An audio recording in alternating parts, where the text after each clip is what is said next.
Now, how do I know these are cholesterol crystals? Well, I think cholesterol crystals and keratin granulomas can look really similar because here the little layers of either collagen or histiocyte cytoplasm can look similar to the little flakes of keratin inside something. So I actually really struggle sometimes to tell them apart.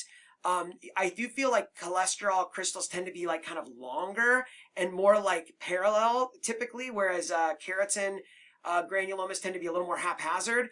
But honestly, I have been tricked before, and so if you really need to, you can actually do a keratin stain, which will stain even the dead keratin flakes, but will not stain cholesterol crystals.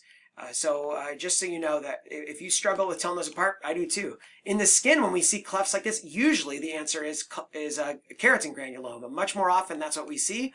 But occasionally there are settings where we can see cholesterol crystals, and this is an example of that. So a really good example of a tuberous xanthoma.